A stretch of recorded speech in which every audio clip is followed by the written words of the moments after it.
So I drove back to Kansas. On my way back, I got tired and I pulled over into a gas station. I'm just telling you this because it's a more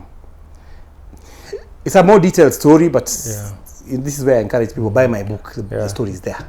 Both books. I think we'll put the books. Yeah, put the books there. The story is there. But the long and short of it was, I pulled into a motel to sleep, and I was using my passport, and my passport had expired, but my visa was valid.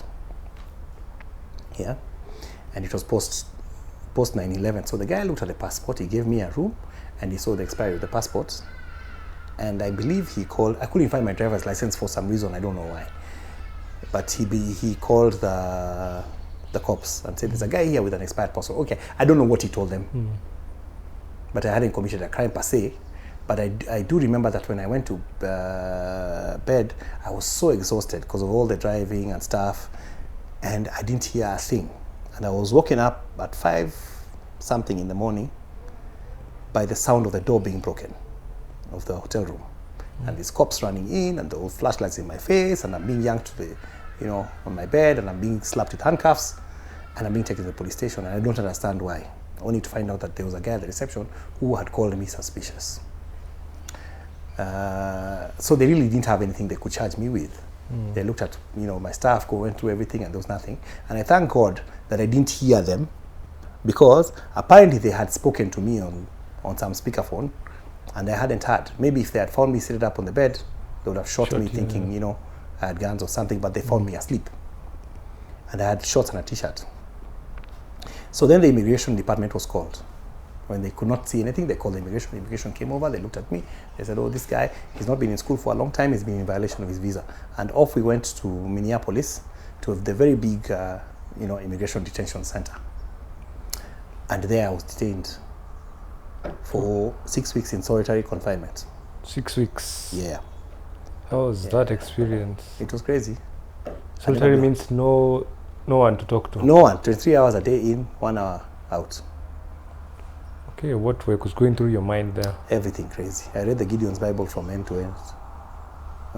Because that's the one you get on the only book, New Testament, I can tell you the books of the Bible there, back and forth, I don't even, my kids keep joking when they are doing the readings in the church. There's not a book I can just turn to. Because so your mind must have been going through a lot at that point, because you're reflecting about Kenya, about everything, about and your life all in the the things US. that have led you here, and all. Of course, you're in a prodigal son moment, and it's terrible. And after 6 weeks, I was deported with shorts and a t-shirt. Back to Kenya. Back to Kenya. Landing in Kenya on emotionally April, at that point. April the 9th, 2003. Emotionally. Are there times you broke down at that point? Yeah, I did. I broke down big time. But you know what? The emotional heartache was just beginning. The real emotional heartache was when I got back.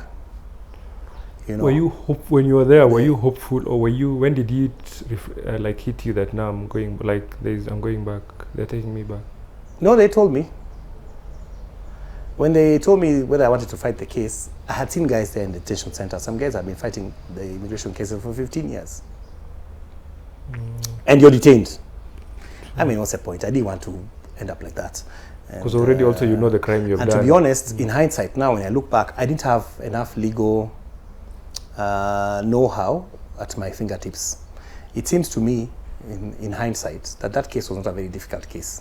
I've seen people with harder cases, and they've walked, and they have not had to stay in detention that long. Especially because you're not committed a crime. But they say my people perish for lack of knowledge. Lack of knowledge was evident there. So when they said go back home, I was like, yeah, let me go back home. My dad had just been running for an election which he had not won, but he had been told the guys who he was running with had come into government, and they had assured him of jobs. So I had this warped feeling that Kenya was going to be easy. Shock 2002, after 2002? Yes. Yeah, I remember the rainbow time. The rainbow time. Lo and behold, how shockingly untrue that was.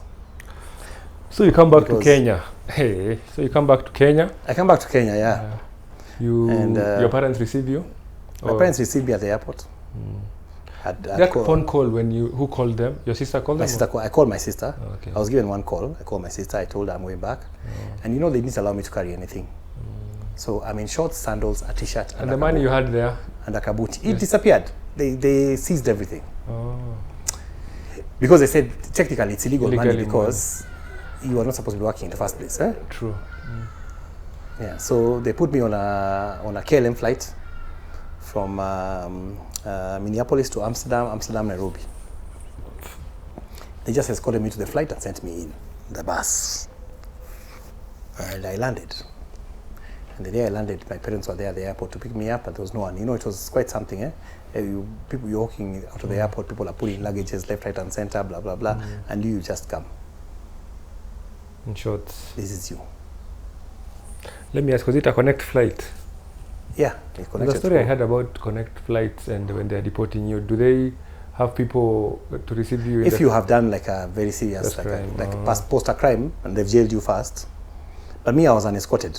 In fact, they gave me $20, but they took away the passport. So you have a piece of paper. So when you land at an airport, they know. So you have a restricted area with which you can operate. Okay. All you have to do is just go make your next flight, and they know you've gone. So you come back, and so your parents receive you. So how was the reception back here? You go to Eldoret or to Nairobi? Now they received me here, and then we drove all the way to LD. Why? The same day. That the conversation there must be crazy. Well, it had been a long time since I'd seen them. So we discussed, about different things, her life, what. They asked me about America. I told them. We were driving all the way. We drove all the way just talking to LD. Of course, they didn't express their heavy disappointment at that point in time. But they would over the next few weeks. Yeah. How old were you at that point? When I landed back, I was 27. Still young. Yes, I was 27 years old. That's about 21 years. 20? I was 26. It's 21 years ago this year.